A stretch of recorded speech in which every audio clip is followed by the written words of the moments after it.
Les blessés Marié Koulibaly, Tavares et Samaritano sont les 4 blessés du week-end.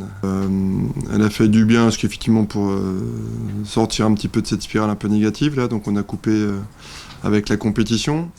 Après, elle a permis d'intégrer les nouveaux joueurs, effectivement, parce qu'ils étaient tous là, ils ne sont pas partis avec leur sélection, donc c'est plutôt bien pour créer des connexions entre eux. Par contre, après, il y a eu effectivement le fait que quelques internationaux ne soient pas là, donc c'était plus difficile de travailler avec le groupe. Donc aujourd'hui, à J-2, c'est la première fois que j'avais mon groupe en entier. Donc il y a des joueurs qui viennent de découvrir nos recrues. Je suis pas tellement d'accord avec toi sur le manque d'envie, le manque d'engagement, parce que c'est le seul truc qui nous restait, mais je pense qu'il y a eu pas mal de manque de qualité surtout. Ouais, même chose sur l'envie, la discipline, on était là, parce que la preuve, on court beaucoup. Je crois qu'il y a une stat qui est sortie dernièrement à l'FP. Donc on ne peut pas nous reprocher le manque d'investissement. Par contre, il y avait un défaut de qualité. C'est notamment sur l'utilisation du ballon et cette capacité à faire mal à l'adversaire, on était trop timorés. Donc l'apport de mes recrues offensives va m'apporter une certaine plus-value quand même pour faire mal à l'adversaire. Toi, c'est qu'on voit le verre à moitié vide, parce que je peux te dire que ça peut être notre première victoire aussi, donc ça peut être sympa à vivre, ça peut être un moment charnière de la saison. Après, où je te rejoins, effectivement, il faut vraiment enrayer cette spirale négative. L'idée, c'est d'avoir, comme j'ai un nouveau groupe aujourd'hui, dès aujourd'hui, l'idée d'enclencher avec un nouveau départ serait pas mal. Donc, forcément que les joueurs sont conscients de l'importance de ce match-là, nous aussi. Et voilà, on a envie que ça soit un moment fédérateur pour lancer notre saison.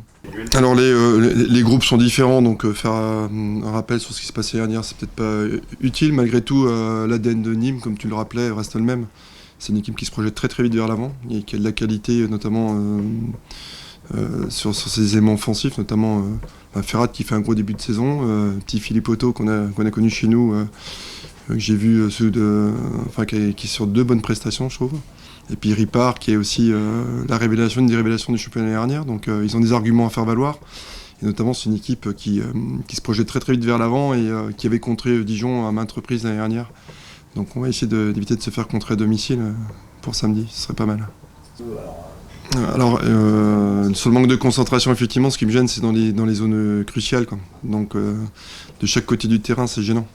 Que ce soit pour convertir des occasions ou pour effectivement en concéder, c'est compliqué. Donc c'est là où il faut corriger le tir, c'est dans ces 30 derniers mètres de chaque côté qu'il faut avoir les doigts dans la prise.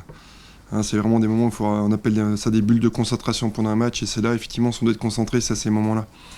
Donc effectivement, il faut qu'on grandisse un petit peu. Alors pour le travail, effectivement, tu parlais d'entraînement, mais aujourd'hui, je récupère seulement mon groupe aujourd'hui. Donc je vais les découvrir un petit peu dans le cadre de la compétition. C'est ma grande. Je suis hyper curieux de les voir comment ils vont se comporter en compétition, là, mes recrues. Là. Donc ça va être l'enseignement à tirer de ce week-end, pour moi. Ouais, écoute, en faisant venir ces 4 jours-là, on a augmenté effectivement le potentiel technique de l'équipe. Donc je pense que la bonne nouvelle, c'est qu'on va peut-être pouvoir tenir le ballon un peu plus haut sur le terrain aussi, et ce qui va éviter à mes éléments défensifs de recevoir les vagues sans cesse, qu'au bout d'un moment, les défis s'ébranlent.